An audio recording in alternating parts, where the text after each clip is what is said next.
Welcome back to the program. Our guest today is Stacy Miller. He's the author of a book called The Last Stowaway, R.M.S. Queen Mary, and he's going to give us a kind of a condensed version of the book because we don't want to give it totally away, but it is a pretty fascinating read. So you're able to get on board the ship. These devious crew members figure out a way to get you on board, and you're there. And again, in your mind, you're thinking, okay, I'm going to get on board. They told me it's going to go to the United States.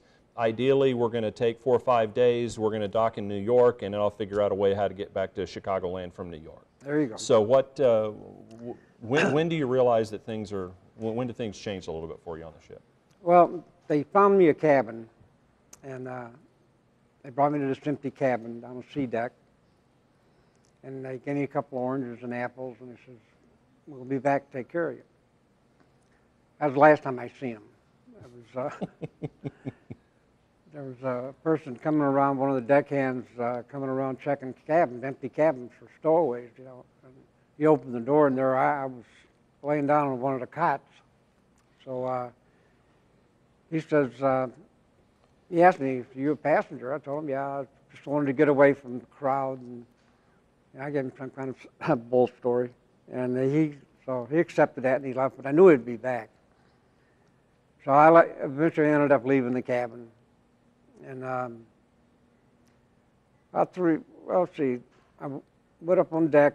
The next night I slept on one of the lounge chairs out on the deck. And the next day, this woman come by and says, this deck chair belongs to my husband. I didn't know that they were assigned. Mm-hmm. So by this time, this is about 4 days or something, I think it was all together. And I was getting kind of hungry and kind of wasted, you know.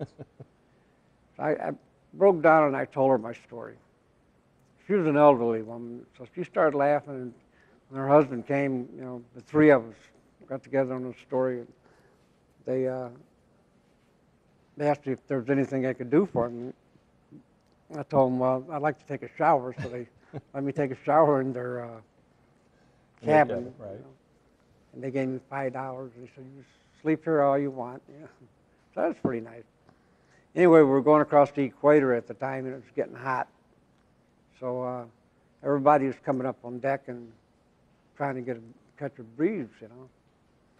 And this woman was standing next to me, and I asked her, I says, "When do we get to New York?" You know. So, because we were like 4 days out at sea and everything, right. I figured any time we'd be getting to New York. And it's getting hotter. Yeah. She says, "New York?" She goes, "We're going to California." And she said that, it just stunned me. I didn't know what California was. I couldn't think where California was at even. And she goes, well, what happened when she said California, I was thinking of, well, we got to go through the Panama Canal. Because the Panama Canal, that's what they built it for, right? So I asked her, I said, well, when do we go through the Panama Canal? She goes, Panama Canal, we're going around South America. And that, well, when she said that, I was like really stunned. So she goes, you don't know where we're going, do you? I said, no. She says, well, are you a stowaway? So I broke down and told her the story. Well, the way it turned out, this woman was Valma Kosh, and her and her husband were taking this trip so she could write a book about the last trip, called 3 Stacks and You're Out. That's the book she wrote. And chapter 13 is all about me.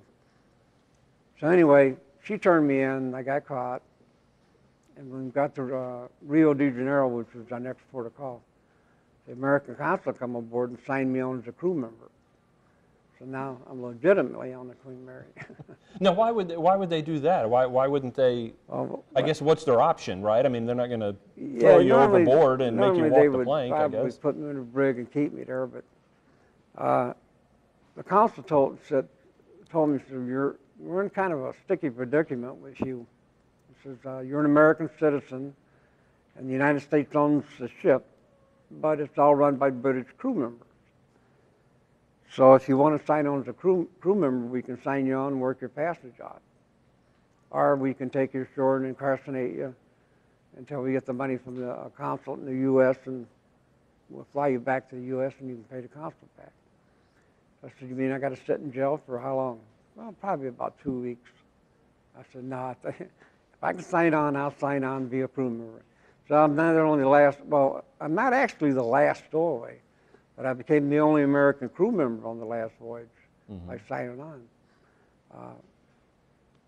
Later, the last 3 days of the journey, they caught a girl, what was her name? Jan Metok, I think it was. And she's actually the last stowaway. But I got the title because the crew members gave me the title of the last stowaway. So there was someone else doing the same thing you were on. Well, yeah, kind of, I guess. I got 36 days on the trip, and she had 3. So. Right. How scared were you when you got caught and you realized somebody from the consulate was coming? What was racing through your mind at that point? Well, actually, after I got caught, all the fear was gone. You know, I was like, not looking over your shoulder anymore on the ship and wondering who's talking and who's not. Exactly. I was really sick up until that time. Well, yeah, I went like 4 or 5 days without eating. I take an apple and an orange and one biscuit that I kind of stored out of. Right. And so I was kind of happy once it was over with. Right. Then, you know, they treated me like, man, you couldn't ask for better treatment. They'd take me to the brig and give me a 6-pack of beer because it's hot. Right. Only cigarettes or books to read. We got to the Rio, the American consulate, come sign you on as a crew member. Right. So I'm thinking, man, how lucky can you get? Yeah. Who needs a plan when it's going to develop that way, right? It's fantastic. We need to take another quick break, and we're going to come back and wrap things up with Stacy Miller, author of The Last Stowaway, R.M.S. Queen Mary. Check it out on Amazon, Barnes & Noble, also your local bookstores, and check out and you can read in detail this fascinating story of the last stowaway on the last voyage of the R.M.S. Queen Mary. We're going to wrap up our conversation with Stacy Miller in just a minute.